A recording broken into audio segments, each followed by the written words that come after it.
Ich wollte jetzt mal ein bisschen die Trommel für die schlagen, und zwar steht das Boom auf der Kippe.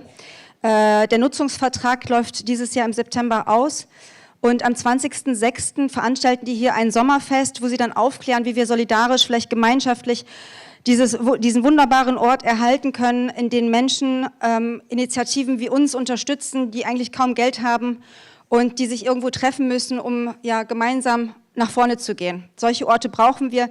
Kommt bitte, macht mit und unterstützt das Boom. Ja. Mein Name ist Fadia und das ist Ziad, mein geschätzter Freund. Ich bin übrigens total glücklich, dass du mein Freund bist, weil du bringst uns immer Ilan Pappe mit. Ja, genau. Wir stehen hier heute im Namen des Gaza Komitees. Es ist eine Graswurzelbewegung, in der Menschen aller Farben und Hintergründe in verschiedenen Arbeitsgruppen sich engagieren. Zum Beispiel stehen seit Monaten unsere Leute von der AG Street Action auf der Straße, um Aufklärungsarbeit zu betreiben und Unterschriften gegen die Waffenlieferung Deutschlands an Israel zu sammeln.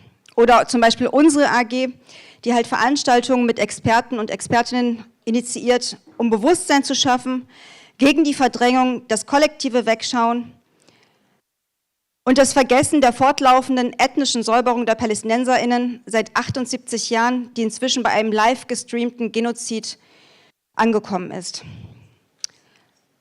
Unter dieser Verdrängung leidet wohl auch der Liedermacher Wolf Biermann. Ihr habt das bestimmt auch gehört, ne? Im Scheinwerferlicht pathetischer Dramatik sprach er vor wenigen Wochen auf der Verleihung des Deutschen Filmpreises davon, dass er den Frieden liebe und gleichzeitig, dass er als altgewordenes Kommunisten- und Judenkind kein Pazifist sein könne. Er habe die faschistische Diktatur nur überlebt, weil die Alliierten sein Heil-Hitler-Volk mit Waffengewalt besiegt und zur Kapitulation zwangen. In der DDR habe er gelernt, dass man sich gegen jede Form der Unterdrückung tapfer wehren müsse. Viele Menschen seien ja nicht an den Schlägen kaputt gegangen, die sie einstecken mussten, sondern an jenen, die sie leider nicht ausgeteilt hätten. Dann hat er erzählt, dass er kürzlich in Israel gewesen sei. Und dann zitierte er die ehemalige Premierministerin Golda Meir, die einst zu den PalästinenserInnen sagte: Dass ihr unsere Söhne ermordet habt, werden wir euch eines Tages verzeihen müssen. Und wir werden das auch tun.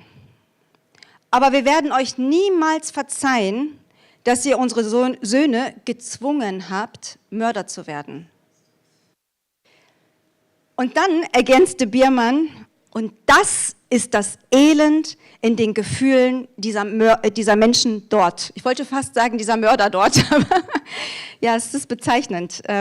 Es hat mich ehrlich gesagt zutiefst erschüttert, was der da erzählt hat.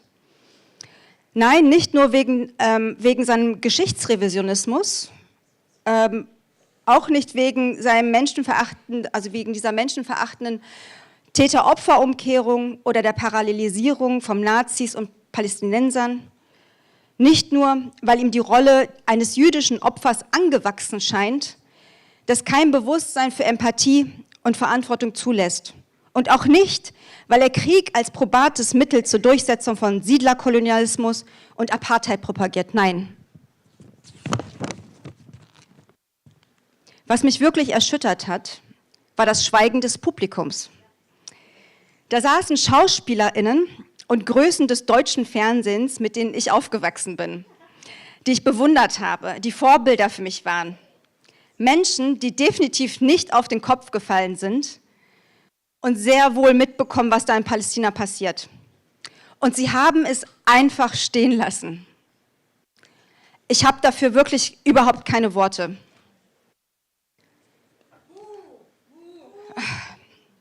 Man könnte wirklich vom Glauben abfallen. Umso wichtiger ist es mir heute, dass ich eine etwas sehr persönliche Geschichte mit euch teile und euch an meiner Hoffnung teilhaben lasse. Ich komme gerade aus einem Seminar, das sich der Clarity Process nennt. Seit ungefähr 6,5 Jahren durchlaufe ich in einer Gruppe von Menschen einen Prozess für den inneren Frieden. Bitte denkt jetzt nicht an irgendeine körnerfressende Sekte oder so. Obgleich ich auch wirklich Körner total gerne esse. Also der Begründer ist ein Psychologe, der sein Wissen mit jahrtausendalten Praktiken aus dem fernen Osten kombiniert hat. Wir feierten kürzlich das 25-jährige Bestehen gemeinsam mit vielen anderen Clarity-Gruppen, die ich vorher gar nicht kannte. Gefeiert wird so mit Meditation und ohne Alkohol, also nur so zum Verständnis. An dem Tag wurden wir von einer Band überrascht, mit der wir eine Art Gesangsmeditation machen sollten. Und dann hat uns unser Seminarleiter gefragt vorher, ob wir vielleicht irgendwie teilen möchten, was der Clarity-Prozess für uns so gebracht hat, wie der unser Leben verändert hat und so weiter. Und dann meldete ich mich zu Wort mit ganz dünner Stimme und sagte, Zitat, mein ältester Bruder ist 2019 bei einem Unfall gestorben.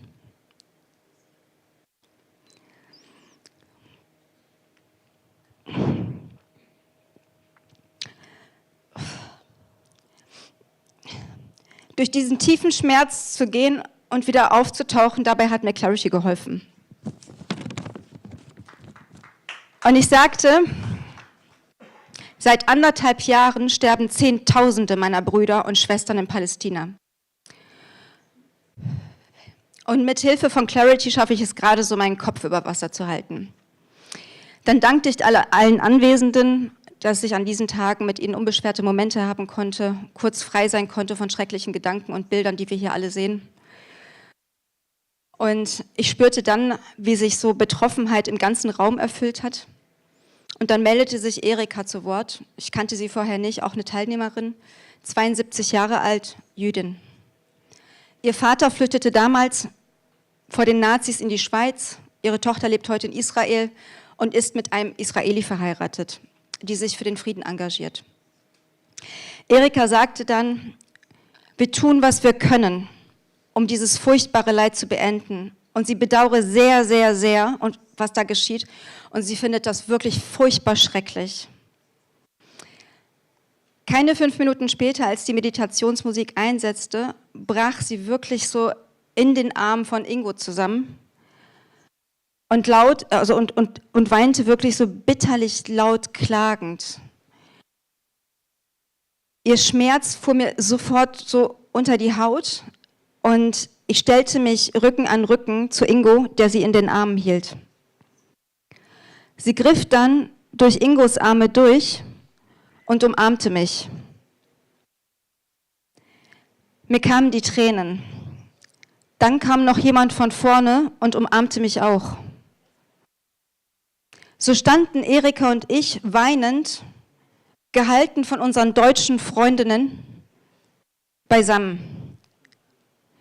Irgendwann drehte ich mich zu ihr und brach in ihren Armen vollkommen zusammen. Ich hatte überhaupt keine Kontrolle mehr und wer mich kennt, weiß, dass ich immer versuche zu funktionieren.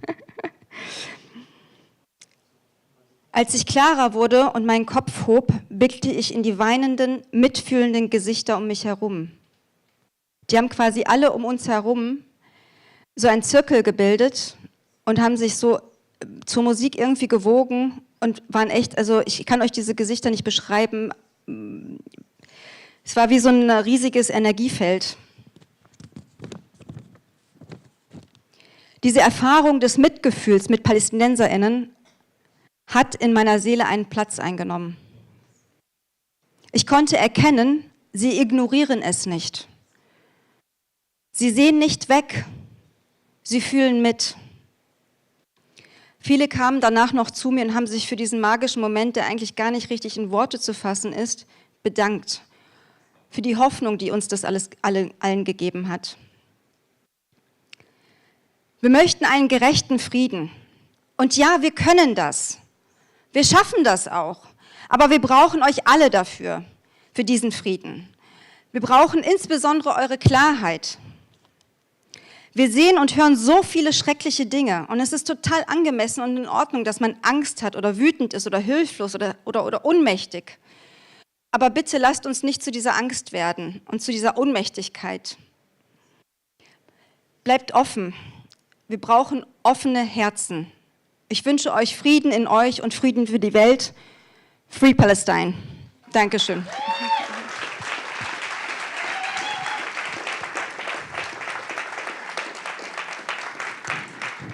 Ja, guten Abend. Ich habe nicht so viel zu sagen, das ist nur Provokation. Zunächst möchte ich Professor Ilan Pappe vom ganzen Herzen dafür danken, dass er unsere Einladung zum zweiten Mal innerhalb von 7 Monaten angenommen hat. Danke, lieber Professor Ilan.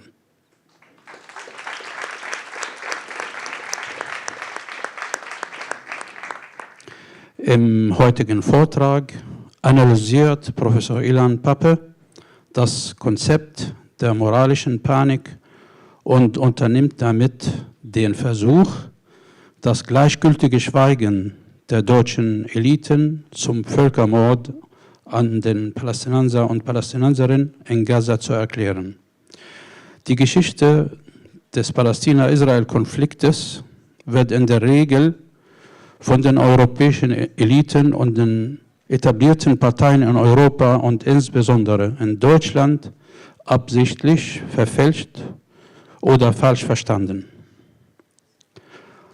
Auf diese Weise sollen Unterdrückung, Kolonialisierung und Besatzung gerechtfertigt werden, ebenso wie die Tatsache, dass die israelische Armee seit mehr als 77 Jahren und nochmals verstärkt nach dem 7. Oktober ethnische Säuberung und einen genozidalen Krieg gegen die palästinensische Bevölkerung und ihre Lebensgrundlagen in Gaza und in der Westbank durchführt.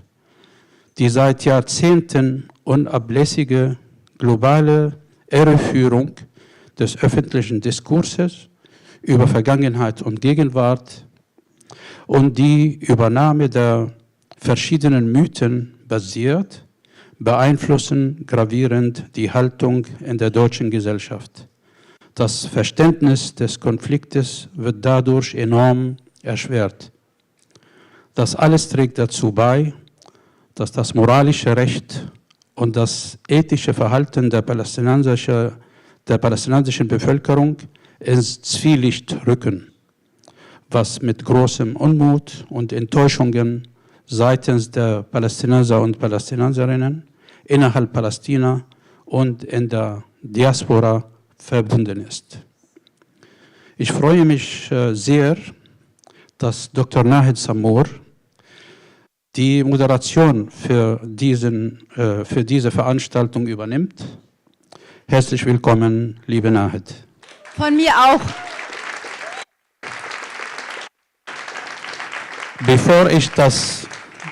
Bevor ich ihr das Wort an Dr. Nahed, gebe, möchte ich sie kurz vorstellen.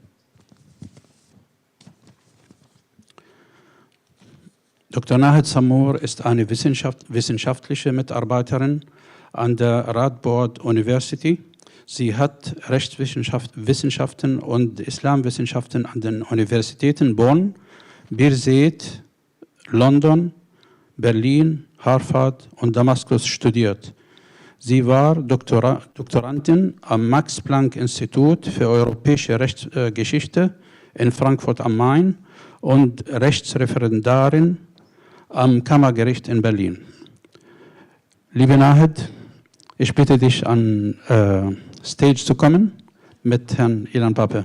Willkommen und viel Spaß heute.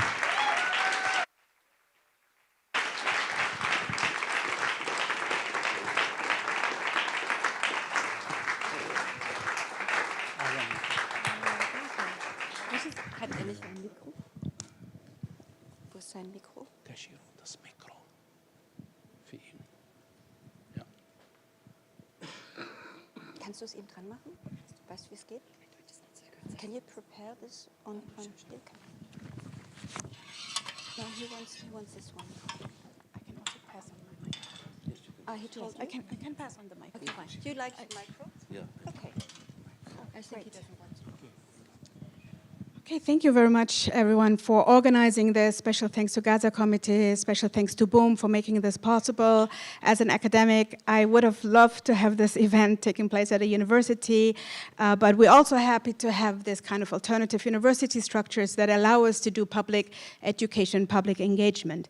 Now, as I'm sure everyone in this room is aware, Professor Ilan Pappe is a renowned historian and prolific writer, widely respected for his research on Israel-Palestine and the broader history of the Middle East. His work has reshaped the way we understand the case of Palestine by challenging established narratives, or nation branding, if you want, through meticulous historical and archival research.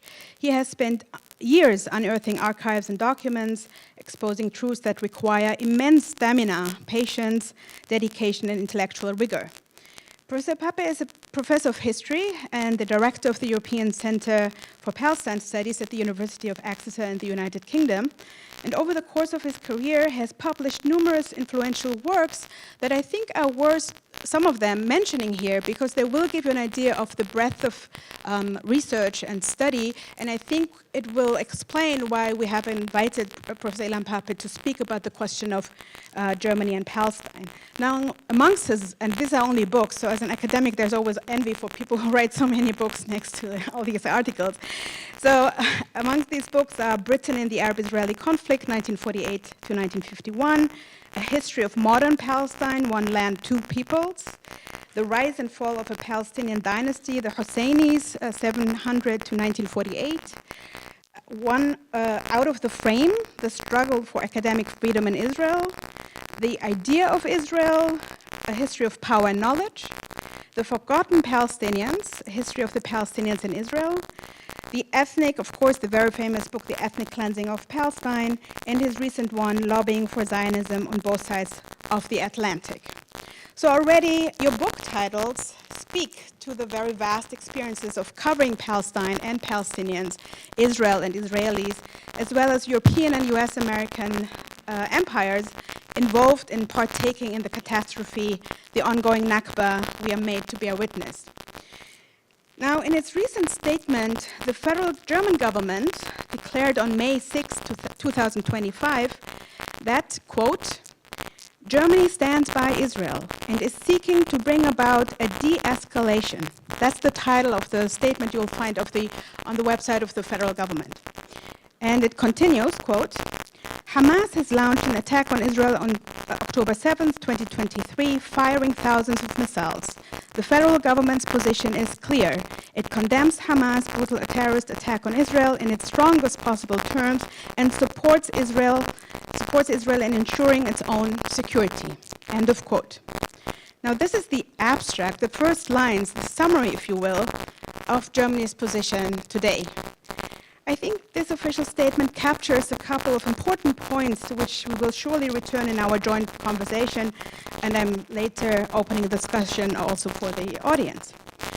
One is Germany's commitment to Israel, which now has an official term. It's called Staatsräson, or as the Nicaragua versus Germany case before the International Court of Justice has it, complicity in genocide.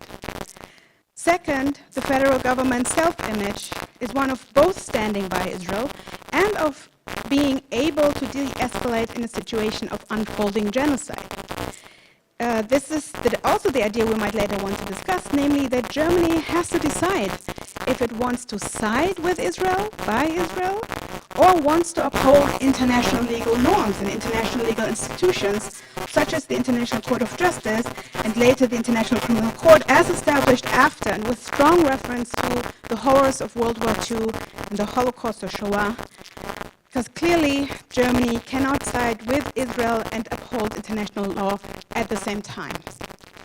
Third, the full governmental statement makes no reference to Palestine or Palestinians or Palestinian rights, such as the right to self-determination of the Palestinian people, as only recently confirmed as an established international law principle by the International Court of Justice in its advisory opinion from July 2024.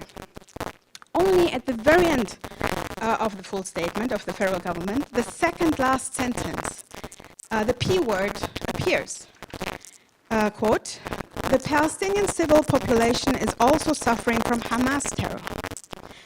Now, this shows why the title of tonight's event could not be more appropriate. Has Germany forgotten Palestine? I'm particularly excited to have someone speak to this question who brings both the longue durée perspective of a historian, to welcome with me Professor Pappé as our guest tonight.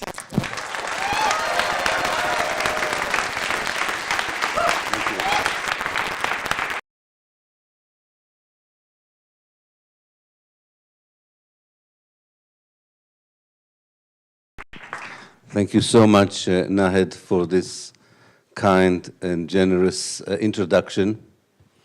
I want to start by saying that I will speak slowly, not because of mental problems, but because I have a lot of respect and appreciation for simultaneous translation, and I really appreciate the work today. I think it's a great honor to be able to speak in this incredible safe space that Boom has created for the German civil society. As I said to the organizers of Boom, a safe space to speak about our emotions, about our solidarity, about our values and beliefs that might not be fully or at all represented by our politicians, academics, and journalists. Such safe spaces are as important for our mental and physical health as are the beautiful parks and gardens that you have in Berlin.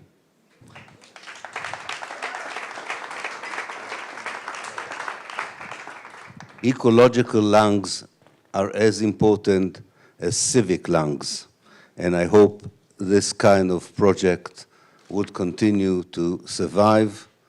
The last project I talked in Berlin 7 months ago was closed. I hope it's not because of me, so I hope this time the result would be exactly the opposite. I would like, as Nahed has explained, to give an historical context for a question that I'm sure so many of you here in Germany have their own answers. I have no doubt. You live here, you experience the political positions, the media attitude, the coverage by the academics and intellectuals, and it's very clear that there are specific German historical contexts which explain official German unconditional support for Israel, and even hesitation when they are faced with a genocide that is daily televised and conveyed to us on our screens. But I think that what I would like to contribute is not so much to talk about that aspect of German policy to Palestine. I'm not underrating the importance of this, but I think this is something that has been discussed so much, and rightly so, and maybe in any case we can come back to it in the conversation and, of course, with the engagement with the audience. I would like actually to look at Germany as part of Europe and not as an island in Europe.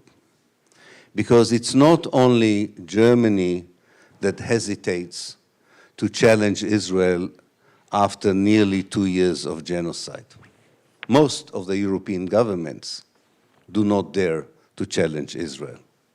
Most of the governments of the global north do not dare to challenge Israel, not to mention countries in the global south who definitely cannot say that they are doing it because they have a guilt complex about something that happened in the Second World War.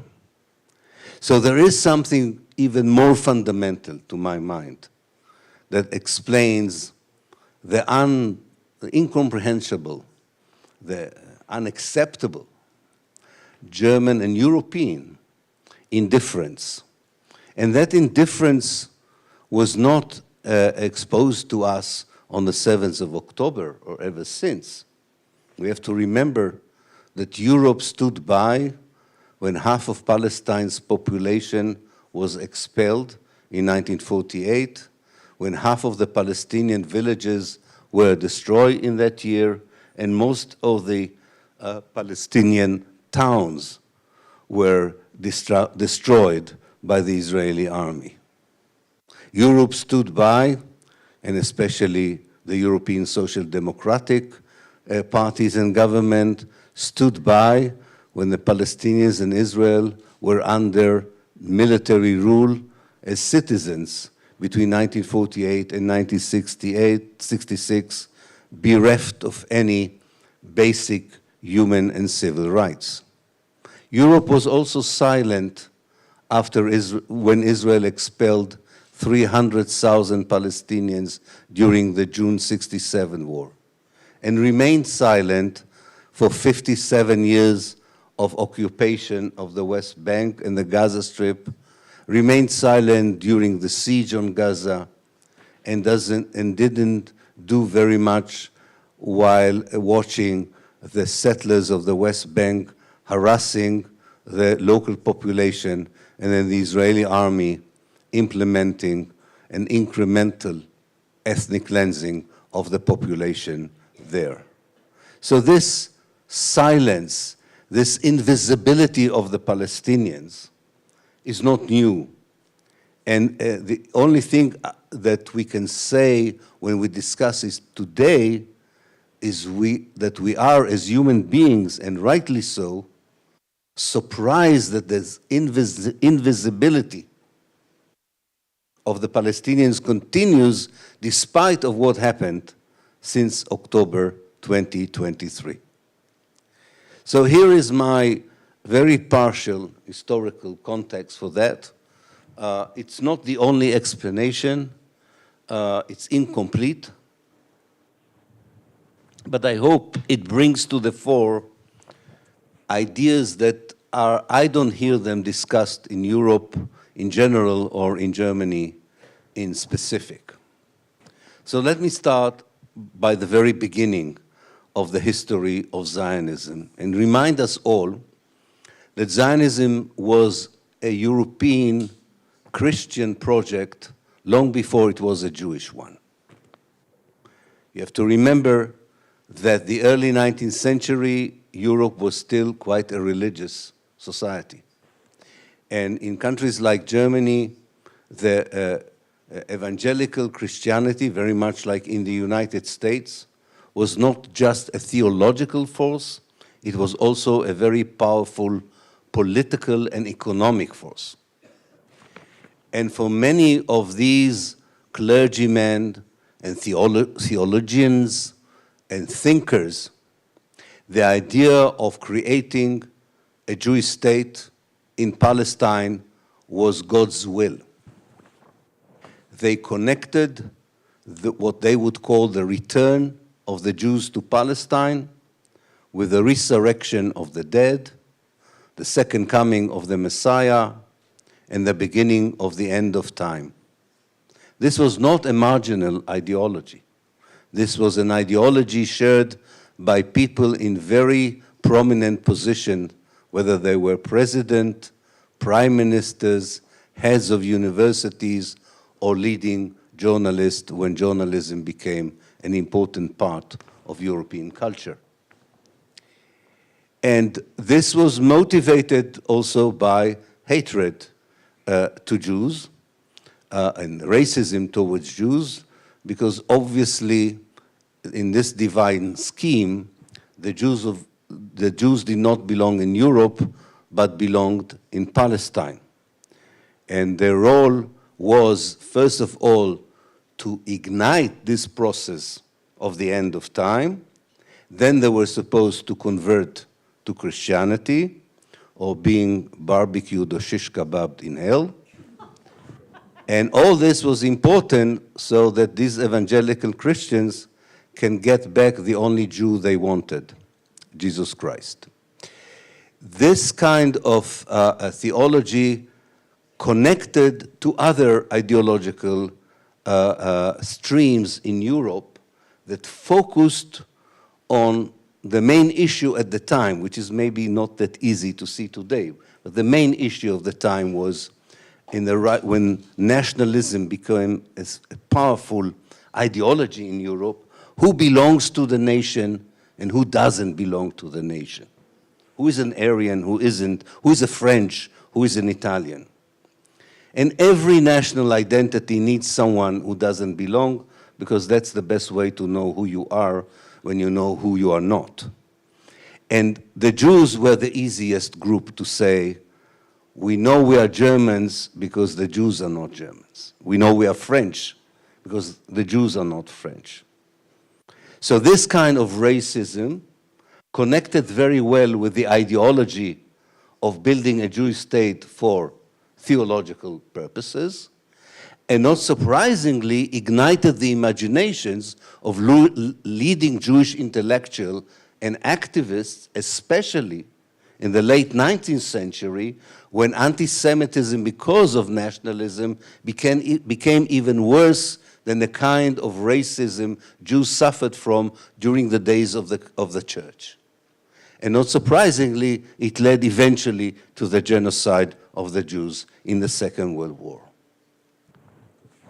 Europe before the genocide, before the Holocaust, and Europe in Germany, especially Western Germany, after the Holocaust, decided that this dark chapter of European racism against Judaism is not going to be solved by building a non-racist Europe, is not being resolved by pleading with the Jews to go back, even if they already went to Palestine, to go back to Europe with a very strong promise that what happened in the Second World War would not happen again. Instead, for imperialist reasons, for capitalist reasons, and not only Germany, Britain, and later the United States, it was decided that the best solution for racism against Jews is to build a European Jewish state at the heart of the Arab world, at the expense of the Palestinians.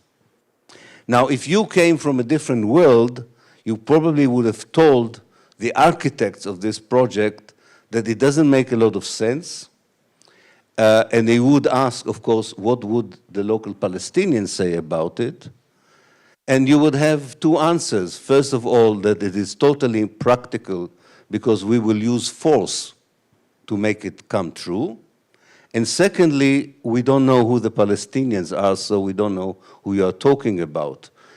And this kind of invisibility of the Palestinian, the readiness after the Second World War to use force to build a European state for Jews because Europe was unable to integrate Jews, did not only affect the Palestinians, of course, the main victims of this project were the Palestinians, but it also affected Europe, because if you don't deal with the racism against Jews, you don't deal with racism at all. And it's not surprising that today the official position of Germany is that there is a distinction between anti-Semitism and racism. It's the only country in the world where you hear this distinction. In most countries in the world, people say racism is racism, and it doesn't matter against whom it is directed. In Germany, if I will go to the Ministry of Foreign Affairs, which I did, people will explain to me that I don't understand that anti-Semitism is not racism, it's something else. It is something else because the racism against Jews was never dealt with. Building a Jewish state at the heart of the Arab world is not dealing with racism. It's extending the colonialist age into the 21st century.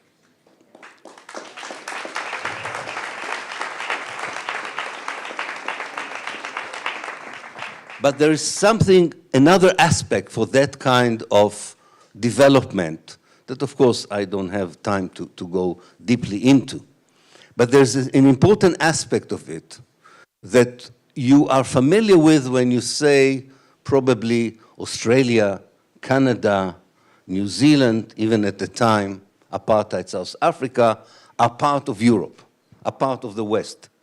People might call it the global North, the global West, but it's a clear definition of supposedly the community of civilized nations that subscribe, ironically, to what is called the Judeo-Christian civilization and its values, that the peak of these values was during the Enlightenment and everything that came with it. Because of that perception, and this is the most important thing, Israel, and before that the Zionist project, before the creation of the State of Israel, was seen by the elites in Europe, people who were politicians, intellectuals, journalists, and so on. It was seen as an organic part of Europe. I think one of the main obstacles for Europeans with positions of power to change the reality in Palestine is that if they really challenge not just this particular policy in Gaza today, but the whole history of the oppression, ethnic cleansing, and colonization of the Palestinians, and think of how to challenge the future plans of Israel against the Palestinians, if they do that, they are dealing with one of us. They are dealing with a Western European country, not even a European country. This is not Hungary. This is definitely not Serbia. This is the heart of Europe from Germany and to the West. And this is what Israel is. And also Israelis were told by Europeans in every possible way, through legal contracts, through Eurovisions, Eurosports, call it what you want. You may physically be in the Arab world, but culturally, conceptually, ideologically, you are part of us. And that's why Israelis are surprised when finally, after, I don't know, 15, 16 months of genocide, they hear for the first time, in a very soft version, but still, even the contemplation of imposing sanction of Israel if it would continue its policies in Gaza. The word sanction was never mentioned in the relationship between the family, Western Europe, and the cousin, Israel. He was he or she, whatever, is part of the family. And this is something that would disable a lot of politicians who have the power to change reality. And those who advise them, whether they come from the academia or the media, to apply the same principles that they would like to, maybe like even to apply, that they apply to places such as Russia or North Korea, to Israel. It is really judging ourselves if we judge Israel. And if we truly want to judge, Israel, we cannot say, if we are honest, that the problem is with the particular government of Israel at any given time. The problem is the ideology of the state. The problem is the origins of the state. The problem is its invalidity in many ways from a moral point of view, and time will tell whether it's even probably not valid even from a practical point of view. So this is, I think, a huge challenge for Europeans, and a huge challenge for Germans, which I think is even more important for the young generation of German politicians, academics, and journals than the inhibitions of the past. I understand the inhibitions of the past, but we are moving away from 1939 to 1945, and yet I can assure you that this is still the main, to my mind, the main issue. And it's so important for us to discuss it because Europe has the power, especially Western Europe, especially the EU and Britain. They have the power to stop the genocide. They have the power to end the occupation and colonization. It's not true that the only key for change is in Washington. The key to change is here.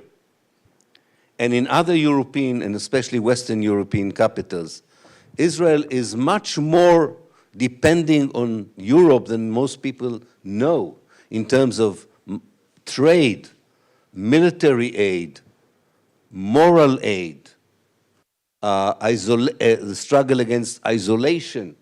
This is something that Europe, in fact, in recent years, is doing even more effectively than the United States. And therefore, even if we will see a change in American policy, Israel can still rely on Western Europe. So it is important to demand a change of European attitude, but it's important to understand the obstacle with which we face. I think I still have some 10 minutes. Yeah. Okay. Now, I think that one of the obstacles that make it even more difficult to see how we unpack, how we disentangle this idea that Europe has expanded as a civilization, as a culture, as an ideology into the heart of the Arab world through the creation of a Jewish state. One of the problems is that it takes a lot of courage, a lot of leadership and a caliber of leadership to change that kind of attitude and policy. In other words, a fundamental change in European and especially West European and German policy, which is badly needed if we want to stop a genocide and to stop the further plans of this particular Israeli political elite for the future. One of the problem with doing that, knowing that this is something that can be done, is to ask ourselves, are the current politicians in Germany, are the current academics in Germany, are the current journalists in Germany, and specifically I mentioned 3 sections of society which have both the ability to change reality, but also have the space, supposedly, to contemplate, to think over more strategically, to analyze more fundamentally a problem.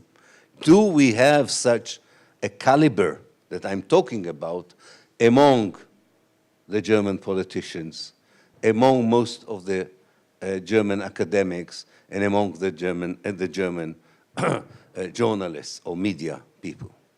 And I'm afraid the answer here, as it is elsewhere, is no.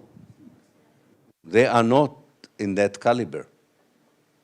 Of course, present company excluded. I know there are some academics here. I definitely not talking about you, and if there is a politician here, definitely it's not you.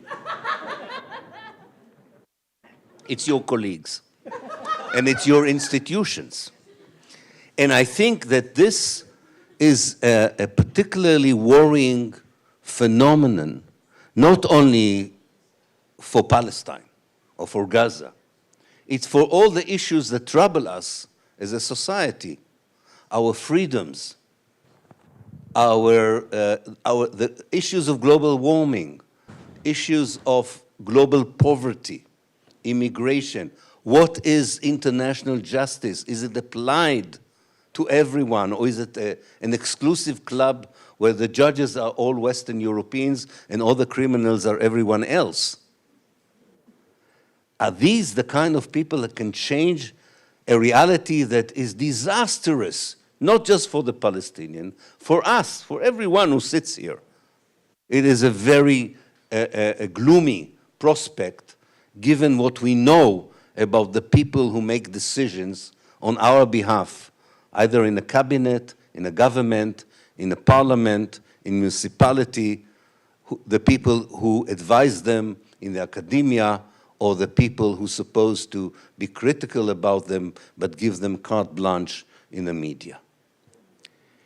This is a very troubling phenomenon that we have in so many places of a new kind of politics that we didn't have in the past, even in darker moments.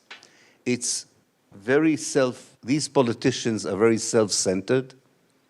They view electorates as a means of being re-elected rather than a group of people who have genuine problems and concerns with which they have to deal. The image is everything, and therefore their discourse has no meaning whatsoever. What they say is very rarely has any relevance to what they're going to do or very relevance to the reality itself. And I would like, towards the end, to say that this is not just a negative phenomenon, because I'm an optimist, and I'm hopeful about Palestine. And when I say I'm hopeful, I always say to my Israeli friends, and I'm an Israeli Jew, I analyze the situation not only as an activist, but also as an academic, and I'm portraying a hopeful scenario for the future also as an academic, not just as an activist.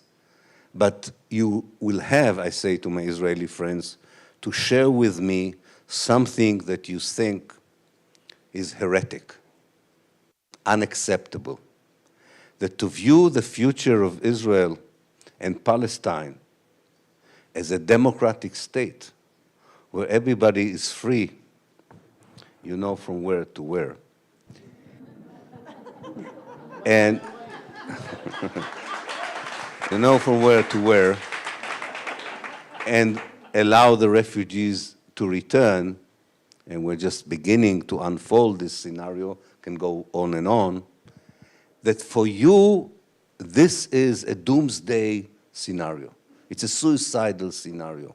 And therefore you cannot share my hope, because my hope for you is a disaster.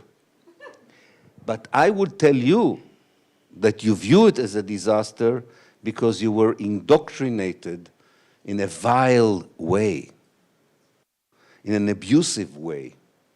And that's why you regard equality, democracy, freedom, and justice as values which are negative, which are hateful.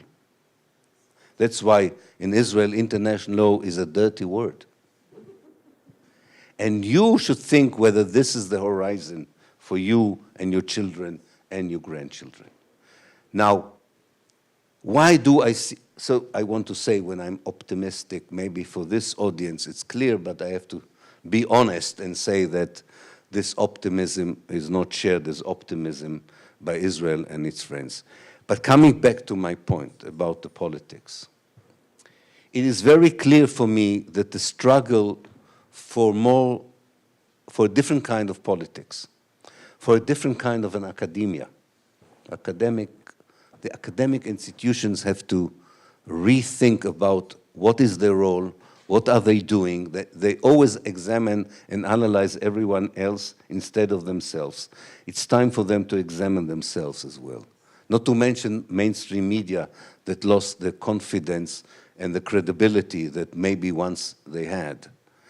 All this means that this is not just about Palestine and Gaza. It's about our own values, our own society.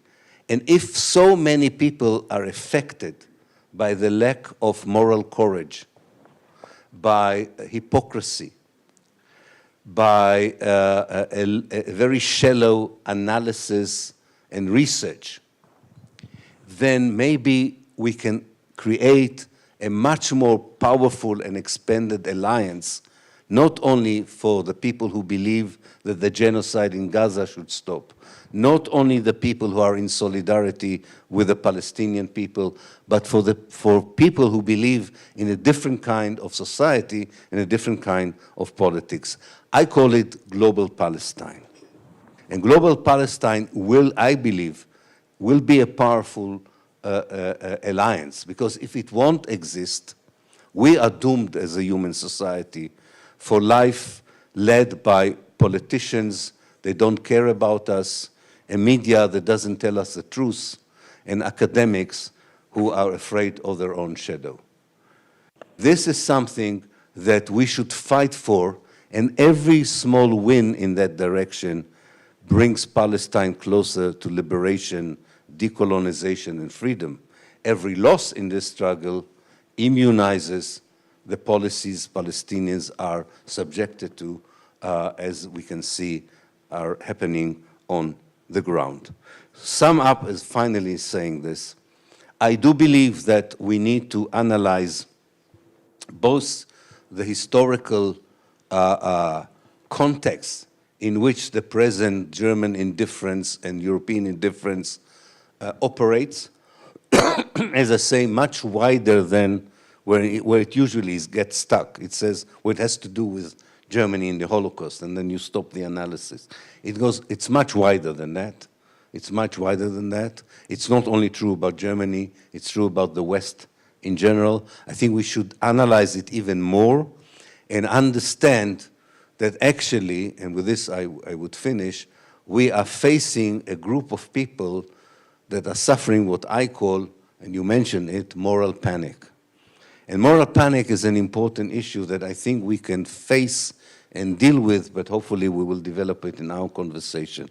Moral panic is when people subscribe ideally and believe ideally in a set of values that they believe are moral.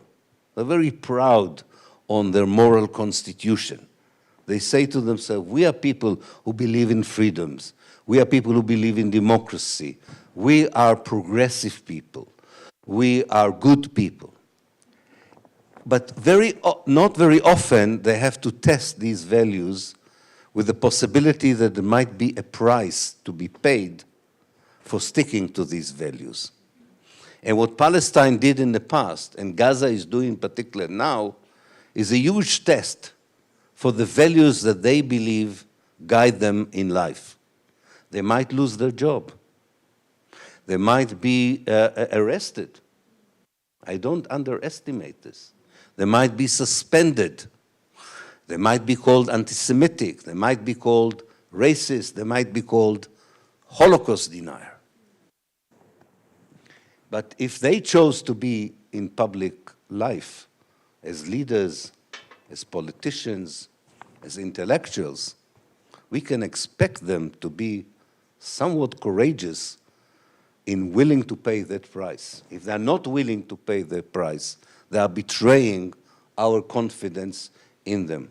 So we are having a moral panic in Europe when it comes to Israel and Palestine. But moral panic, the best antidote for moral panic is moral courage. And I'm not expecting that too much, either in the media, in the academia, or in politics in Germany. But I know that many of you in the Solidarity movement have overdoses of moral courage. And I'm optimistic that this moral courage would change the reality, first of all, in Gaza, then in Palestine, and hopefully also anywhere else in the world. Thank you.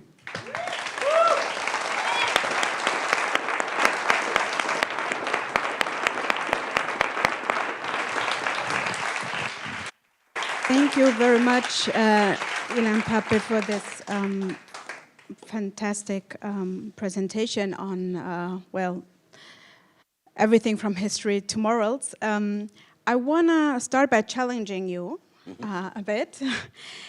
And of course, I fully agree with you that it's worthwhile to engage with Germany as part of Europe, as part of European history, also the long 19th century, the nationalism, the colonialism, even the imperialism, or the desire for being an imperial state that was some manifested itself but better than for others, right? At the same time, I want to find out with you if there is something like a German exceptionalism. Is Germany different from other European? It has so many, obviously, similarities, but is it also different? And here, I'm starting with history, but I'm going to obviously come to the present by, in the history thinking about kind of a German investment, a very German investment in Zionism. you know, the German-speaking countries, whether it's from Basel, that, you know, or theologians, but also I'm thinking here of, let's say, for instance, the Palestine Land Company, the architects, right? So if you look, and we're talking about companies established before the establishment of the State of Israel. Like, let's really do a history here, right? So companies established in the 20s, 30s, and where a lot of German architects were involved. And here there are two things. So for a settler colonial nation state, you need to destroy to replace, and you replace it, but your own kind of European buildings. And also when you study the history of international law, that's when you very quickly become aware of the role of companies before nation states going in to, well, destroy. Right? So really the question of, you know, what's a very specific German investment in Zionism, the very role of professionals and companies here, but I really also want to bridge that to Germany as we know it now, because what is different is that one, as I already mentioned, a new term, which was not coined on October 7th, but this new term, Staatsräson, which we all assume will stay with us for a very long time. We don't have a similar concept quickly kind of rallied up in other European countries that capture what it means, this investment in Zionism and the investment in the State of Israel. And as a lawyer, of course, it's very kind of striking to see that Germany was the only country that announced that it would intervene before the International Court of Justice on behalf of Israel in the case South Africa versus Israel. And it was the only country that submitted, in fact, an intervention before the International Court of Justice trying to block the arrest warrants. So when I think about both the historical and the very legal mechanisms and even kind of political concepts being created, there seems to be something going on and manifested. Again, it's not just discourse, right? These are, you know, norms, laws, concepts. We find them almost now creeping into court decisions even, right? So can you just for a moment help us to stay with the German exceptionalism and also then share with us if you think German exceptionalism captures it or if we need to think about this differently? Thank you. I'm always worried about the idea of German exception because it's connected to a German self-image. We were the worst nation in the world. And because you were the worst nation in the world, the victims of the worst nation in the world have the right to do whatever they want because they were the victims of the worst nation in the world. This is ahistorical. This is not valid from a factual point of view, but Germany very happily accepted this exceptionalism. And I don't like to play with the rules of the regime that I'm opposing. So I don't accept exceptionalism. I think that European colonialism, Western colonialism, did in what it did in Africa, and what it did in North America, and what it did in Central America, and what it did in South America, all of it is part of the whole history of the relationship between, if you want, the West and the rest, as a famous African-American scholar called it. Now, I do accept, of course, the uniqueness of the Holocaust as myself, someone who lost most of his family there. But I don't accept that it is not a universal human phenomenon. I don't accept it as a particularly only German exception in that respect. So that's first. Secondly, I think exceptionalism in history in this respect has to do not so much by totally distinguishing between what Germany contributed to this and the rest of Europe.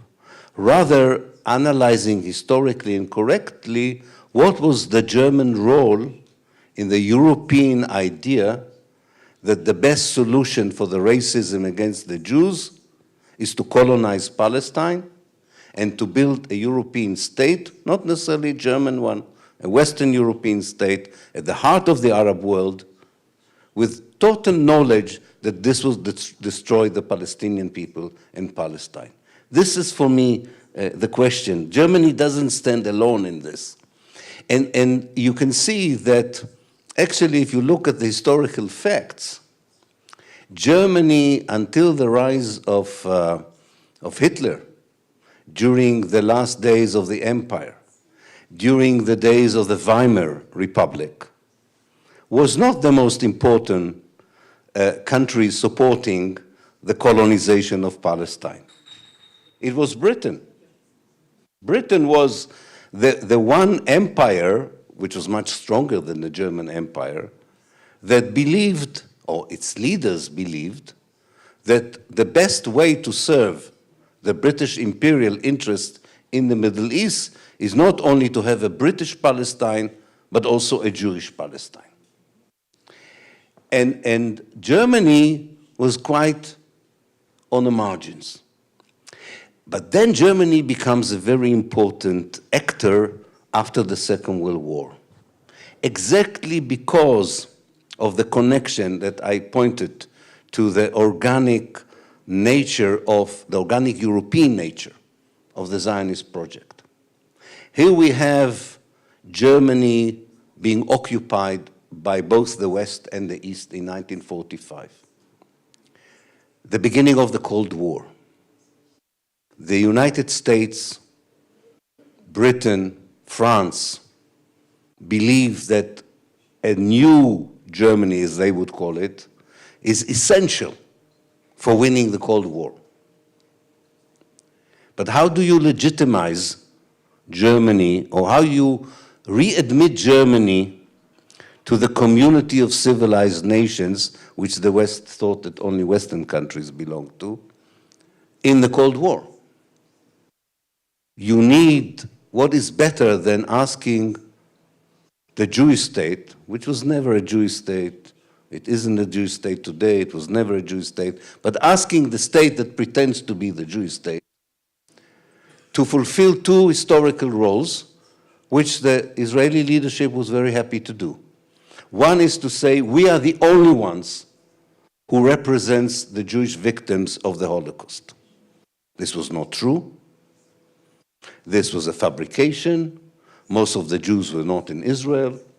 Definitely most of the survivors of the Holocaust did not come to Israel, but it was very convenient to say, we don't need, for instance, to talk with non-Zionist Jewish organizations. We don't need to talk to Orthodox Jews.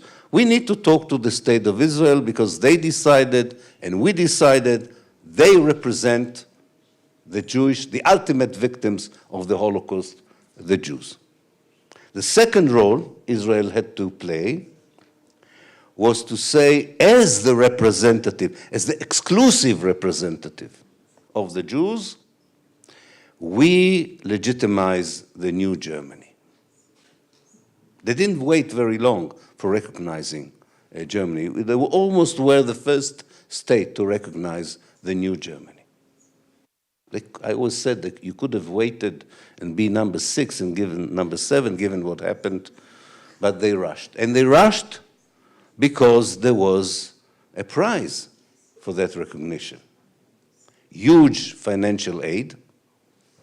Israel needed to build a very powerful army because imposing a European Jewish state at the heart of the Arab world was not accepted, neither by the Arab world or the Palestinians.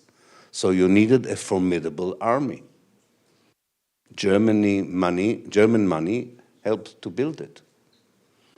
You also needed friends in Europe to make sure that the exceptional position of Israel would be retained for as long as possible. So that was, for me, the German exceptionalism in playing that particular role. I'm not sure, I know that you, here in Germany, you feel something that this exceptionalism, or the sense of exceptionalism, is the main reason for why you are being silenced, you are being censored, and so on. I'm not German, so I'm going to venture something which might be wrong.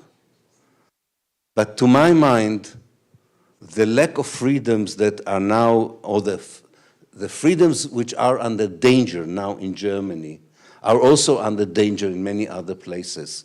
And this is less to do with the exceptional position of Germany, to my mind, but much more to do with what we have seen after 9/11, that non-democratic elements in the society, particularly those who are around populist politicians, right-wing parties, security services, police forces, and all the strategic advisors that they have in the academia, they see such situations in 9/11 and in Gaza and other places as a great pretext to say we can bring back emergency situation, emergency regulations.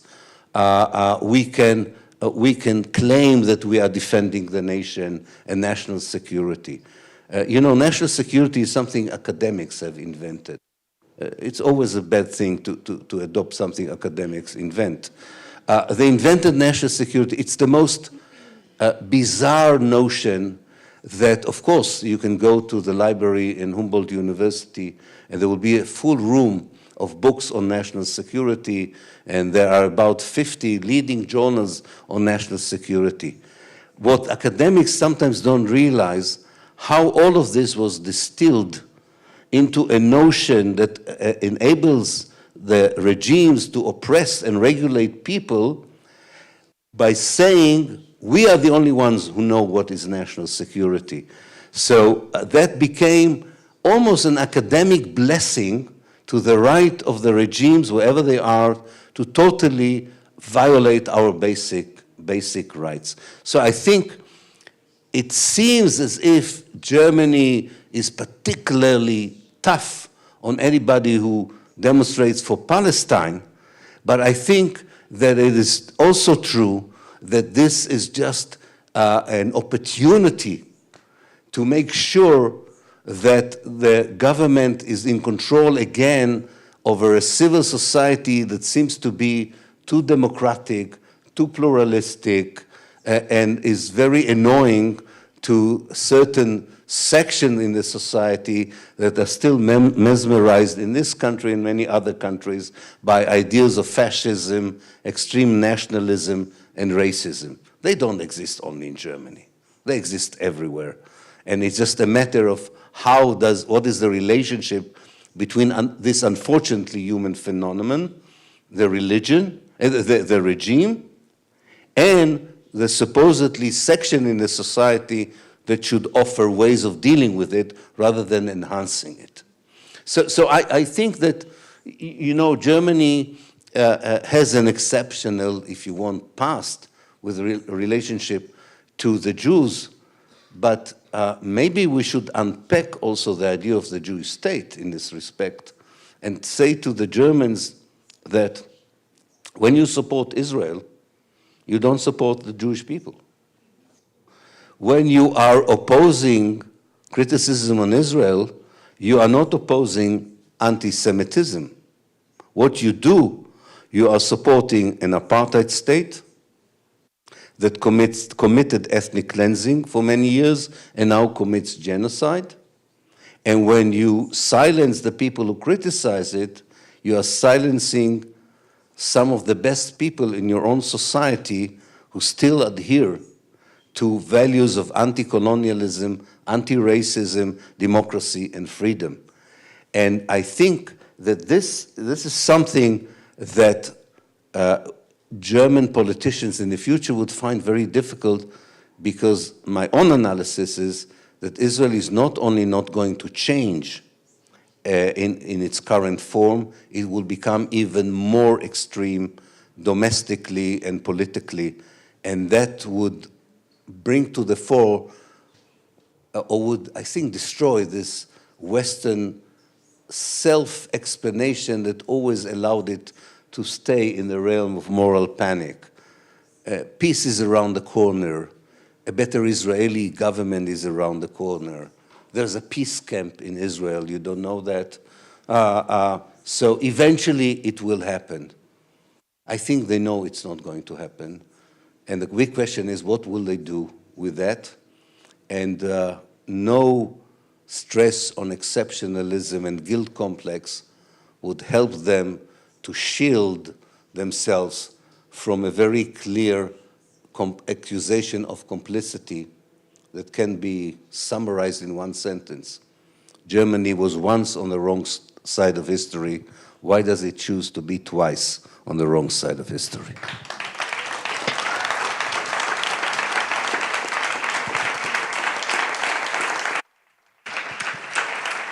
I actually think it was more than once. When we think of the history of genocides, I think by now we're talking about 4 genocides within 100 years, or roughly over 100 years. So that's quite a lot, right?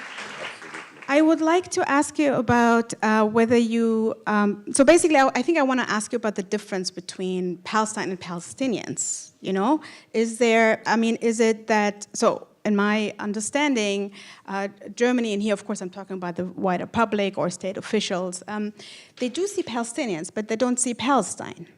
And so actually, historically speaking, maybe it was the opposite. Historically speaking, they saw Palestine as the holy land, the kind of this barren land that had to, remind them of, I don't know, Jesus walking through these lands, etc. So that's when they saw Palestine in the past, but didn't see Palestinians, real people living there and actually having a city culture, right? If you do interviews with people that are still alive that lived before the Nakba, they would tell you about a vibrant city culture, going into cinemas and cafes and traveling by trains and buses from Haifa to Tabariya and other, so they tell you about a different, very kind of, vibrant life, right? But today it's almost as if, let's say, I'm going to say Germany, but they see Palestinians but not Palestine. So what I mean here is, and here I'm referring to the Nicaragua versus Germany case, where it was presented that, look at us Germans, we are supporting Palestinian civilians. Look at us, we have increased by 10 times the money we're providing for humanitarian aid, which then also means that Palestinians are seen only as recipients of humanitarian aid, and it's something that they're seen as something that needs to be managed humanitarianly, as a humanitarian management question, right? So Palestinians lose being kind of political beings, being, having ideas about how they want to live. They don't see them as people who have visions for self-determination, etc. And to some degree, this also happens in Berlin, right? They see them as people who, by and large, came as people who, through kind of asylum regimes, and of course here we have the problematic legal regime of Duldung, which basically means temporary residency, right? So people that need to be managed, or in other terms, surplus population, obviously, right? So with all of this, do you think there's a difference that we should make a difference or should not make a difference in talking about Palestine on the one hand, talking about Palestinians on the other hand? Yeah, it's a very good point, and I think it's a very crucial point. I will tackle it from 2 perspectives, one historical, one more contemporary. Imagine that there will be a course in a German university, Palestine before the arrival of Zionism, which I would love to be the teacher and tell and refute the myth that Palestine was a land without people waiting for a people without land, and really reconstruct the amazing cultural energy, political development, economic development from the mid-18th century to the mid-19th century that we call in Arabic al-Nahda, the awakening, the Renaissance in Palestine.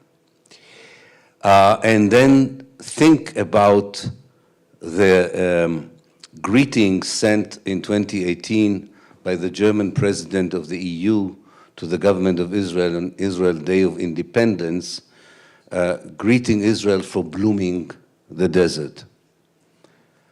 We wrote a letter, which I don't think she ever received, that we are not sure that this is the right description of what happened. It may possibly be exactly the opposite, that the blooming country became in many parts a desert.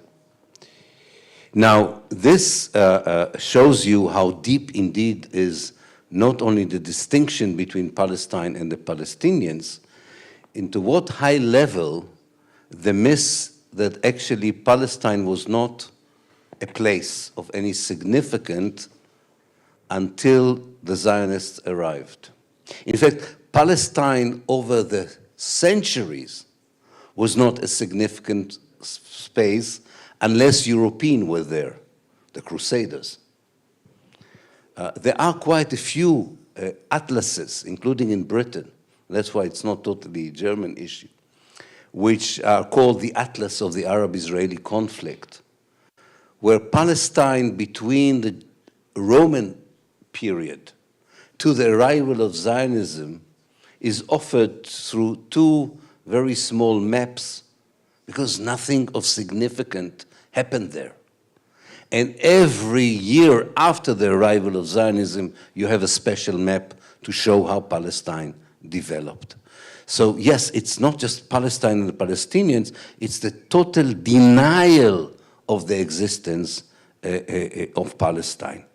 And I think that this is a crucial issue, and I would like to give two personal examples of how we are trying to struggle with it, at least in my own little space in Britain. And I will give 3 examples, and to show, first of all, that this is also happening in Britain and not just in Germany. I'll start with a book I published in Cambridge University Press called A Modern History of Palestine. The editors of, or whoever was responsible for publication at the time in Cambridge University Press said, "Do you mind calling it A Modern History of Israel and Palestine?" And I said, I do mind, because Israel is a state and Palestine is a country. I even sent them a quote from a famous song by Leonard Cohen, which says, I hate the state, or I don't remember exactly the words, but it's, I don't like the state, but I do love the scene. I said I'm not very fond of the state, but I do love the country in which I was born in. And the country is Palestine. A state is a state, it's something else. And the struggle succeeded because the compromise was that they commissioned a book called The Modern History of Israel, 1900 to 2000. 1900, Israel in 1900. A second example was I was the first one in the Western academia to open a Center for Palestine Studies in a university.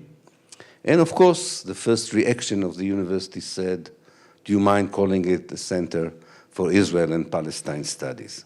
And I said, I do mind, and I explained again, this is a center that deals with the history of a country, not a history of a state. And it deals with the history of that country from very early on to our times. And that's not a political statement, this is a factual statement. Being in a provincial university, it worked. The last thing is I opened with friends a charity in England called the Nakba Memorial Foundation. And the charity committee in Britain said that you're only allowed to have a cultural charity, not a political one. And they claimed the 2 concepts in our mission paper are political. One was Palestine. Palestine was a political statement, they said. And the Nakba was political statement. We didn't give up. Sometimes we need lawyers. We're not that crazy about lawyers, but sometimes we need lawyers. We didn't give up, and we said, this is not political. And we succeeded. Now, I don't know if it will work in Germany, I know. What I'm trying to say is that one of the main issues that I'm sure we know we have to do, but maybe it's good to stress it again. So much of what we say as activists are not opinions, are not ideological statements, are actually the truth. It's actually the truth. And it's very that's why I know people don't relate to academia as an important part of life, and 90% of the year I agree with them as an academic. But nonetheless, it is in the academia that influences the media that that the transformation has to take place. The transformation by which, when I say Israel is an apartheid state, this is not the position of Ilan the activist. It's a position of you as an international lawyer. It's a position of, because it's not only legal definitions, these are also historical definitions. And you have no idea, probably you have, how hard I fought with my publisher to call my book The Ethnic Cleansing of Palestine. Why don't you call it the 48 War? Why don't you? They offered any kind of solution for that. And I said, no, this is my position as a historian and a scholar, not as an activist. And this is something that we have to find a way, because even some people who are neutral, relatively neutral, say, yes, fighting for Palestine and Palestinians is activism. And it's very nice. These people have a cause, other people have another cause. It's not just a cause. It's a struggle for the truth. And when it comes to the truth, the Palestinians have nothing to lose. And we have to make sure that those of us who are respected as providing facts, as providing knowledge, understand that this is their duty as professionals and not just from a moral position, which is not a bad idea as well, to adopt a moral constitution in the process. Thank you.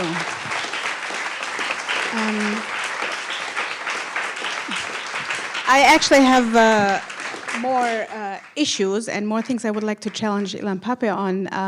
I will just say a line. You don't have to answer to that, but I just want to mention it here, and you take it as an idea, and because I really quickly want to open this up for your questions.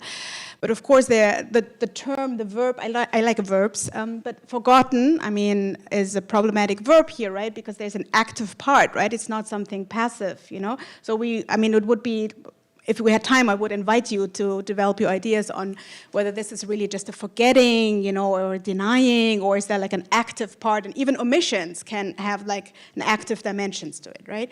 And the other thing I would, if we had time, would like to challenge you on is the concept very much of moral panic, because I don't see officials panicking, or the media, or anyone. I mean, that's slowly changing a bit, but what I would like to introduce here as a term is the concept of moral supremacy.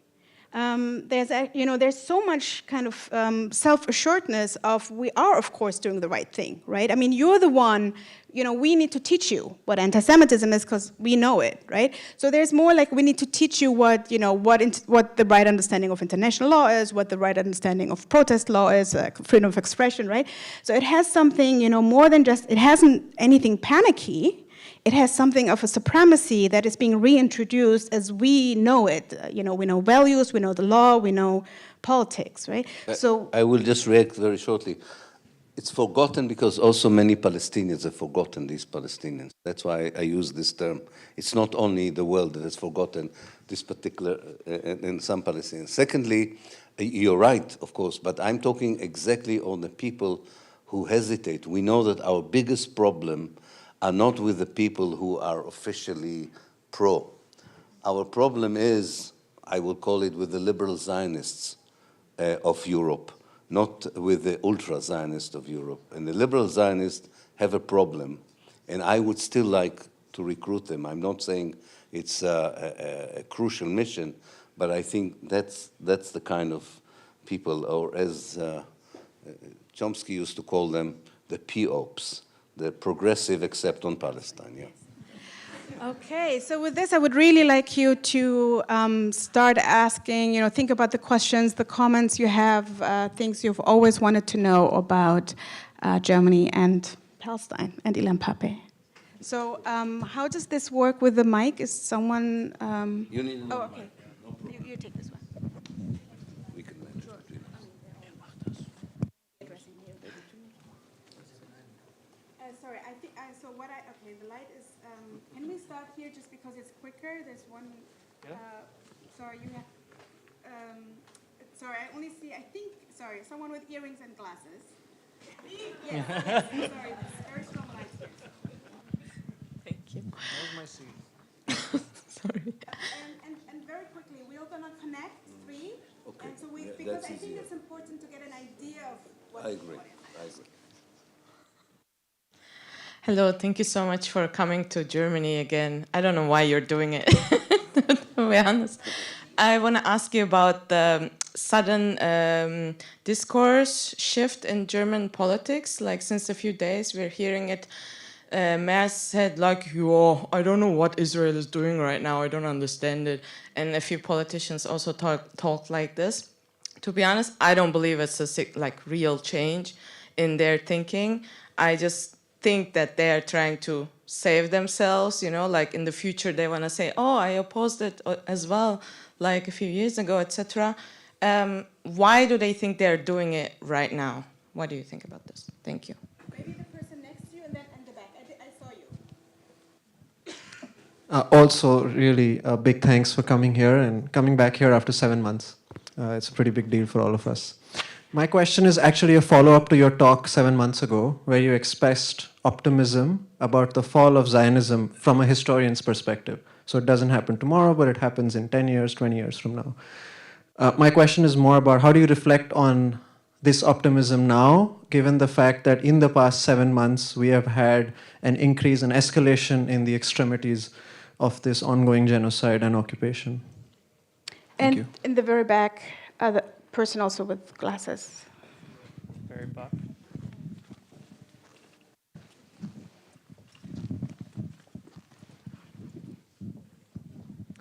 Thank you very much. It's a good continuation from yesterday. You have actually researched quite a lot, and you also have access to the archives in Israel. So I'm very curious to know, like, if you could tell us something about the so-called Aktion-Geschäftsfreund, the secret agreement between Germany and Israel. Which agreement? I don't know. It's called Aktion-Geschäftsfreund. You can tell us. I don't know anything about it. Sorry, but Okay, then, I'm yeah. sorry. Sorry that. I don't know what he means. Havara, maybe. From what year? Maybe I'm calling it differently. I'm sorry that I don't know, it's something somewhere between, like, in the 1960s, yeah. I don't remember the exact year, yeah. Oh. Oh, the nuclear agreement. Okay. Yeah. Thank you. Thank you. I didn't know it was called the Action. Yeah, yeah. Thank you. Okay. Okay, great. So we're starting with these 3 questions and have your other questions ready. Okay, please go ahead. All right. First, the first question. Time will tell whether you're right that this is nothing. Of course, we don't know. We hope it is more than nothing. It's words, as you say. We don't see sanctions happening as yet. But I do believe that a change like this in the language, which is far too little, far too late for most of us, is nonetheless the result of the work that you do here as a solidarity movement. I know it's sometimes very difficult to see this, but there is an accumulative effect to that kind of pressure, even on cynical politicians. They don't do it unless they think that someone in Germany would expect them to say this. And that by itself is an encouraging sign. The problem is it's a very slow process of change, and as you say, let's see if it's a process of change, whereas the pace of destruction on the ground is faster, more dramatic, and it's always the problem, how do you narrow the gap between the slow incremental change that I think will happen and is happening, and the fact that the destruction is going on with such a speed and drastic consequences.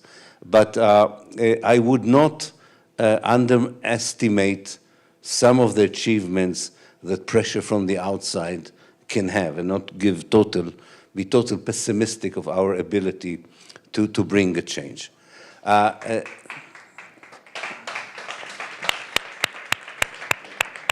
The second question.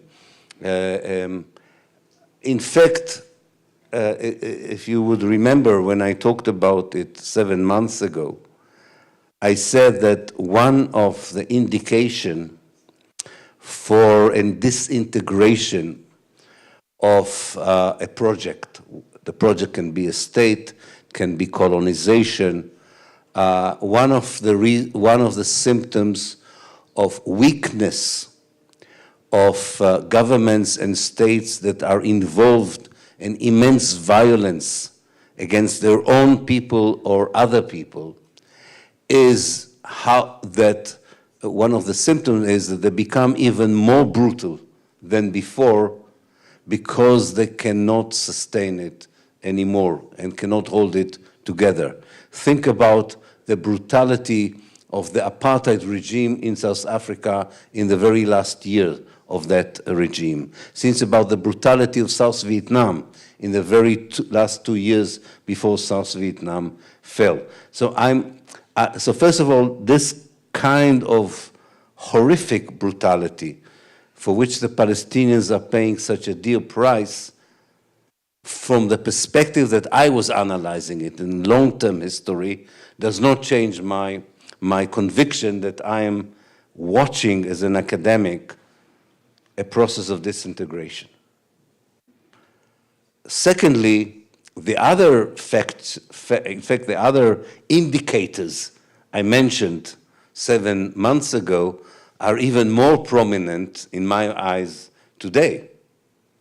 When I talked about the Israeli economic fragility, I didn't even think so quickly it would be in the state that it is today. When I talked about the implosion of the Israeli Jewish society from within, I didn't think that 7 months later, that implosion is even more dramatic, more drastic than it was before. In fact, all the indicators I pointed to not only are still valid, they're even more visible than they were before. And I do believe as an historian that discrete, that is distinguished processes that sometimes have nothing to do with each other do conflate, are infused together and become a transformative, powerful event. So I'm quite convinced about that, and spending a lot of time there, I can even say that I feel that this is not just sitting in my desk and contemplating it. It's almost like an anthropological experience for me, watching it happening in front of my eyes there. So I'm still there. First of all, I'm not allowed to the Israeli archives since 2006, so maybe that explains my ignorance about this important topic that you mentioned. And even if there is, which I doubt, a declassified documentation of that particular agreement, I'm the last person you can send, unless you dress me as something else. But even then, I think that they smell me from 5 kilometers before I arrive even to Tel Aviv, let alone to the archives. No, I don't think there is an archival documentation. What I do know is that one of the Israeli, you know the name of Ner Cohen, I don't know if you do. He's the most important Israeli historian who looked at the development of the Israeli nuclear capacity. And he was nearly arrested twice because he found a way, which you can always do in Israel, of getting some of the documents that usually are not open to us in the archives. So maybe he has more information, and it pains me as an historian to disappoint you, but I hope to compensate you with, if you have a question which I can answer later on. Do you just want to I'm not sure if you addressed the first question as in the sudden kind of turn and how like some German politicians and European Union politicians. I said I think it's pressure from below. Okay, of the solidarity movement. Okay. I think it is, and maybe there's a deeper layer. I hope, I cannot prove it yet, of understanding, and I think that's the most important understanding we hope will develop, that the problem is not just the contemporary Israeli government, that there is a basic issue. You talk to members of the German embassy in Tel Aviv who live there. They would tell you that they are desperate not because of the present policies of Netanyahu, because by spending their, let's say, a relatively longer period as diplomats, they can sense what we are talking about here, namely a society that the vast majority of it supports genocide, supports ethnic cleansing, even if they have a deep fight between themselves, how the supremacist society would look like. Would be a liberal supremacist society or a theocratic supremacist society. But that is the debate. The debate is not about Palestinian babies. It's not about Palestinian villages in the West Bank. It's not about Palestinian citizens in Israel. And you cannot not see it, even if you want to, when you are there. Maybe from Berlin, some of them can ignore it. But when they are there, it's impossible. Sometimes, I think in the past, they thought all the bad things are happening in the West Bank and Gaza. So Tel Aviv is exempt, and they reported Israel as if Tel Aviv was Israel. So they didn't see the siege, they didn't see the oppression, they didn't see the checkpoints, and so on. But now they understand that this is coming to Tel Aviv as well. And therefore, I think this is something to look for, but we are not onlookers. We have to push there, to make sure that their little understanding becomes bigger, that the very many miles they still have to walk, is they walking it faster rather than slower in the future. Thank you. So there were more questions. If the mic, so there's the person in the shirt. There's someone, sorry. So I'm taking another one in the same row and then here. Yeah, hello, my name is Nate Bernardini. I've been here for 20 years. I studied German and translation, and I've read a lot of the books regarding Zionism because it all comes from the German-speaking world. And one thing that I'm always asking myself is, here we talked about, has Germany forgotten Palestine? Sometimes I wonder if Germany has even been paying attention to Palestine, because when you look at the literature from the German-speaking world in the 19th century, it was being discussed and was being clearly recognized as a place in the world. And I like the maps. There were German maps. The German Christians named the Tempelgesellschaft, or the German Templars, were the first ones to colonize Palestine in 1868. That's 16 years before the first wave of Jewish immigration. And then the beginning of Zionism was already starting to develop. You have Moses Hess, Leo Pinsker, Nathan Birnbaum, who coins the term Zionism, but he doesn't only coin the term, he wrote an immense amount of literature about the topic in the German language. Theodor Herzl entered the debate in 1896 with his book Der Judenstaat, also written in German. And he proposes what was political Zionism. You know, he's not the founder of Zionism, he's the founder of political Zionism, and proposes an imperial solution to the Jewish question. And then time goes on, and then you have political Zionists collaborating with the Nazi Party. There's a book called Zionism in the Age of the Dictators by Lenny Brenner. He brings a lot of those German documents to the forefront of people's minds. And then it seems as if the German-speaking world has never really criticized political Zionism at all. You know, they've always sort of held by it. You talked about before about people who criticize Israel and the ideology behind it, but what they're really criticizing is Theodor Herzl's ideology.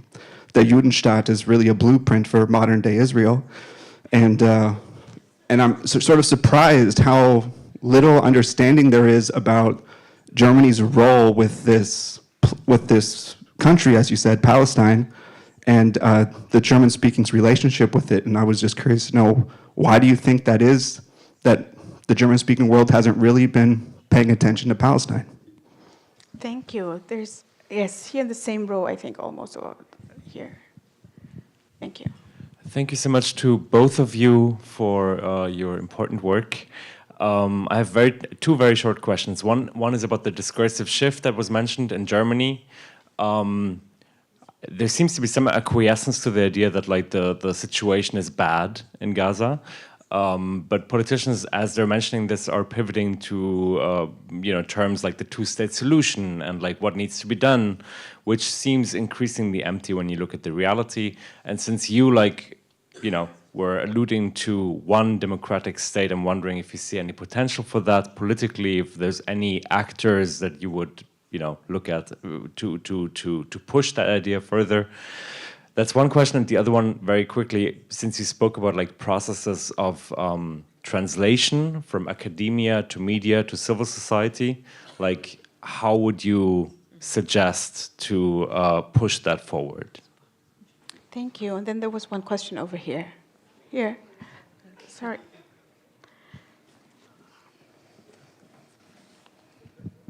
Thank you. My question is related to Ilan Pappe, the activist, not the historian. So, I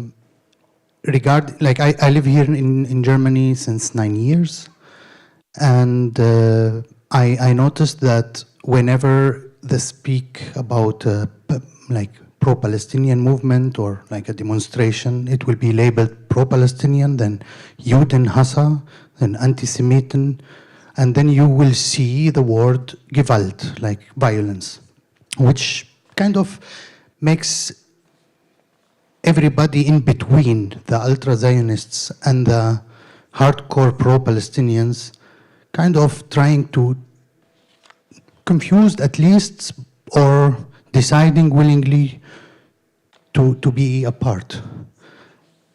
As an activist and long-time activist, how do you advise to build alliances across our bubbles?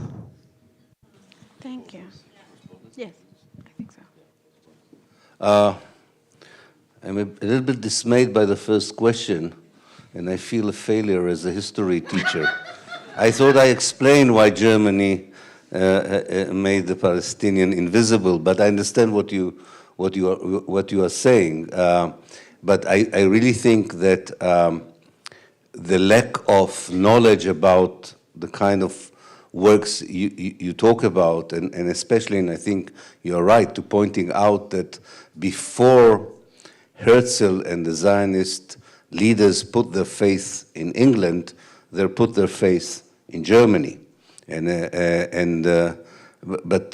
I don't want to go too much into all the historical developments, but not for good reasons or bad reasons. We have still to remember that Wilhelm II refused to support the idea of a Jewish state. And that's why Herzl decided in 1900, after having all the Zionist congresses in the German-speaking world, he decided to have the fourth Zionist Congress in London. And he decided that his very little people to talk to in Germany, and he relied on the many, many Jews who arrived from Russia and Romania to England to be the most important force behind the Zionist movement. He anglicized a movement that he thought would be Germanized, but he died in 1904. Herzl believed that German would be the language spoken in Israel. But that's what I'm talking about, what role people, nations or governments or rulers play. They play it in a given moment, and then someone else take it. It's almost like a relay competition, I think it's called in England, when you pass the baton from one runner to the other. Germany sometimes held the baton, but not all the time. Not all the time. The second question about both the language that we're hearing about the day after and the two-state solution and the one-state solution. So first of all, I think probably many of us here agree that the language that is being used, if at all it's being mentioned now, of what is supposedly the diplomacy after the end of the genocide belongs to the past, to the same dictionary of diplomacy that totally failed to stop the colonization, the ethnic cleansing, and the genocide. I call it the peace orthodoxy.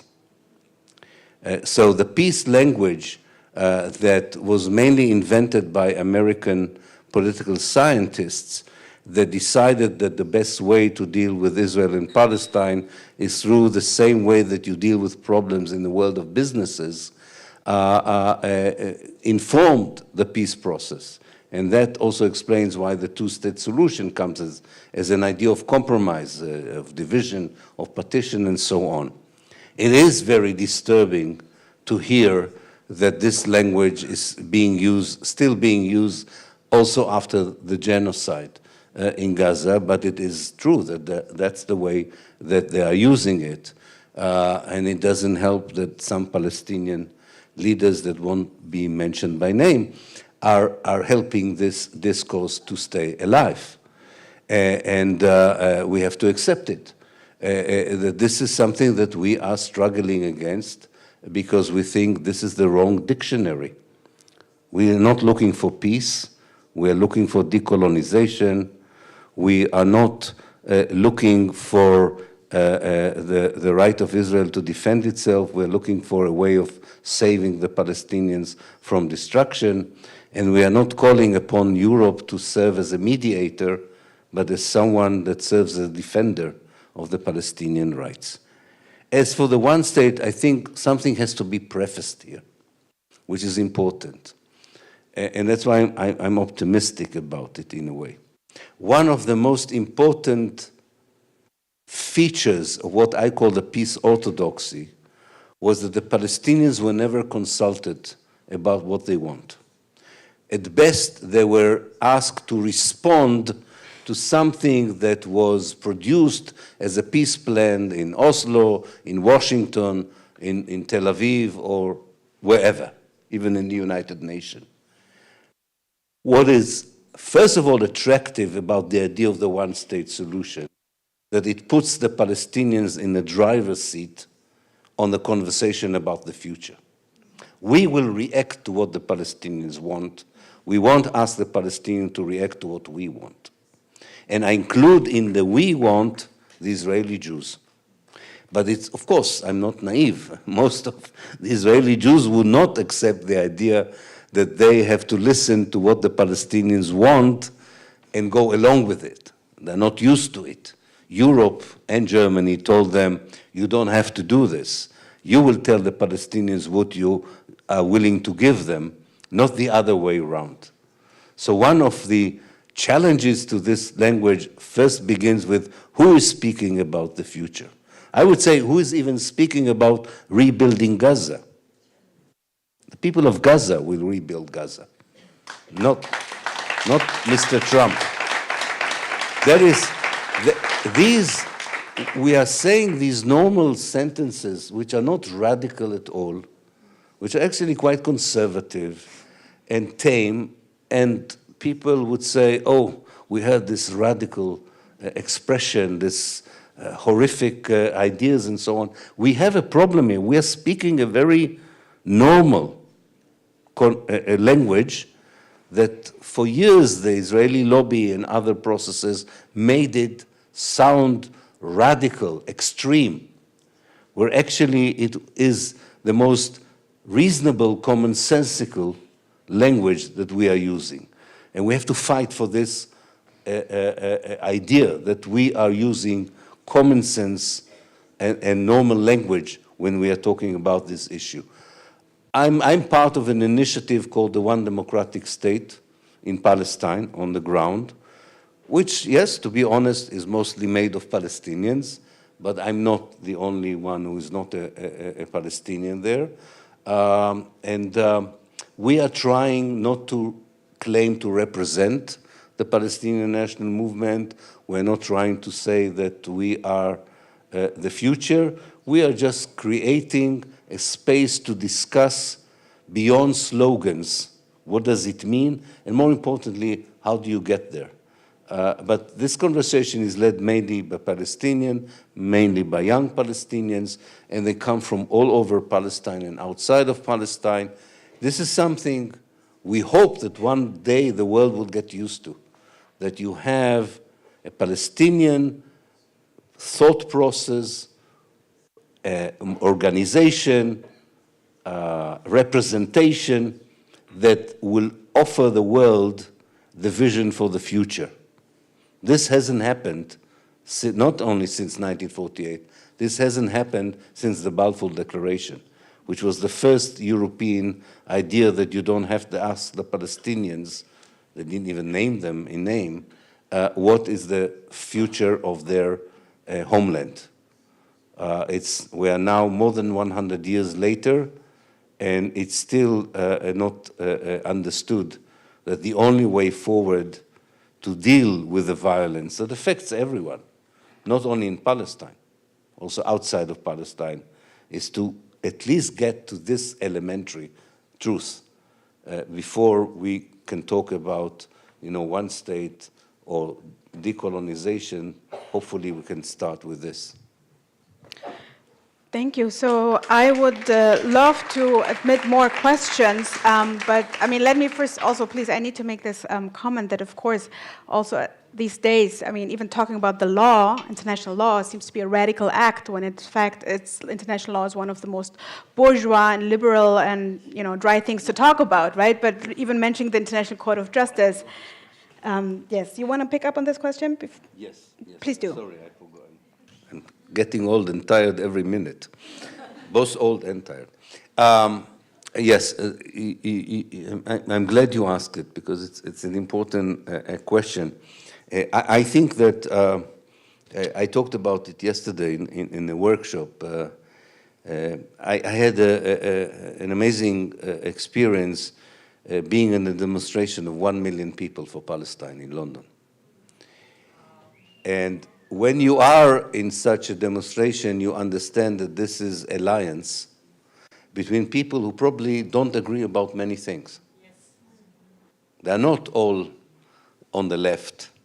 They're not all part of Muslim communities. They're not all part of North African communities. They're not all young students who like to be active.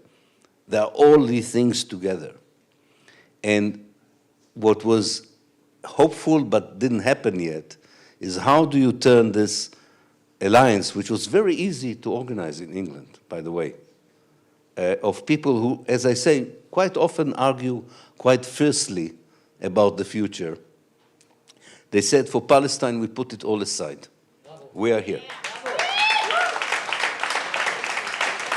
One of the bad legacies of the left in Europe is they don't like sometimes not only the people who are not red, but also people who are rosa, a little red. That's how the Nazis came to power. We have to be able to open it up and to understand how to have a constructive dialogue, because Palestine doesn't have the luxury to have an alliance that is fragmented, is not united. It needs this alliance, inside and outside. You're right, it has to be international. In fact, an international alliance, with this I would end, I know we are getting late. International alliance allows us to cover up places like Germany maybe, where it's more difficult, for instance, to use, for example, the word boycott. It's easier in Ireland to boycott than it is in Germany for obvious reasons. But if you are part of the international boycott movement, it doesn't matter whether you are in Berlin or in Ireland, you are part of the European campaign that demands for the governments to act to stop all these actions. So I think working inside and outside is very, very important, and recognize all the elements in what I call global Palestine, all the members of these alliance, and not to be deterred by the fact that sometimes you are not all seeing eye to eye on other issues. I wouldn't say to the credit of the Zionists, so I'll find another way of saying it, they were very good at it. They were very good at creating pragmatic alliances that included people who, except from supporting Israel, didn't share anything together. Now, I'm not saying we have to go that far, but between that and a purist approach to politics, there is still quite a spectrum we could use. Thank you. So before we want to thank Ilan Pappe for the lecture, I do want to point out that Ilan Pappe is also a member of one of the chambers of the Gaza Tribunal taking place right now. It's one of these taking place actually in Sarajevo, another place that has experience with the past and present of genocide. And as an effort to close the enforcement gap that we're seeing, all these international courts, doing their job, actually, issuing these rulings that are helpful for also many of the activists. But there's an enforcement gap, and the idea is to help, obviously, civil society to pressure governments. And again, just like some academics are taking academia into their own hands and are creating alternative university structures, the idea is also to take the law into your own hands. So one of the chambers also already talked about international law, another one on international relations. Ilan Pappe is member of the chamber talking about history, ethics, and philosophy. So you can see that everything happening is, way more important than to leave it in the hands of some international lawyers before the International Court of Justice. And the idea is to consider actually face the international community's inability and think about ways to address that inability, to find ways to overcome it and to act, basically. So please also follow the Gaza Tribunal. I have to say, it's a fantastic very impressive list of scholars and lawyers, mostly international and national. So it's basically also public education, again, kind of a university for all of us that we can share, and that will produce, I think, findings and results that will be very important also for everyone active on the streets and active in NGOs and whatever kind of other institutions you're working in. And with this, I would like to end, and join me with a big round of applause for Professor Ilan Pappe.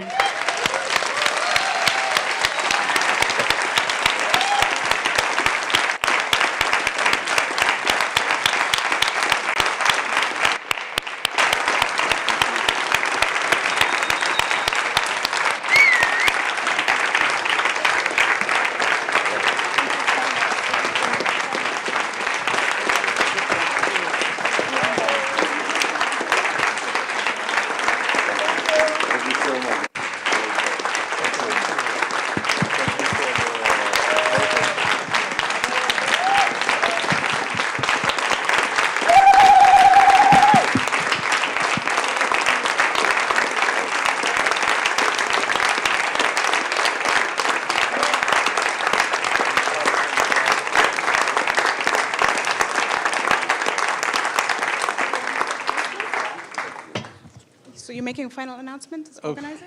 Are you not? Okay. No. Go ahead. Es gibt nichts zu sagen, einfach ein großes Dankeschön, dass ihr gekommen seid, eure Zeit hier verbracht habt. Ein großes, großes Dankeschön an die Musiker und die vielen Künstler. Es war so schade, dass ihr erst später gekommen seid. Die waren grandios, die haben mir Texte abgeliefert. Es war echt so berührend. Und supportet diese Menschen, die werden ganz oft nicht eingeladen, weil die eben solche Themen aufs Tableau bringen. Vielen, vielen Dank auch nochmal an die Übersetzer. Alle kommen hier und arbeiten wirklich ehrenamtlich. Danke, liebe AG Nakba, danke Technik, danke Doris, dass sie auffilmt, und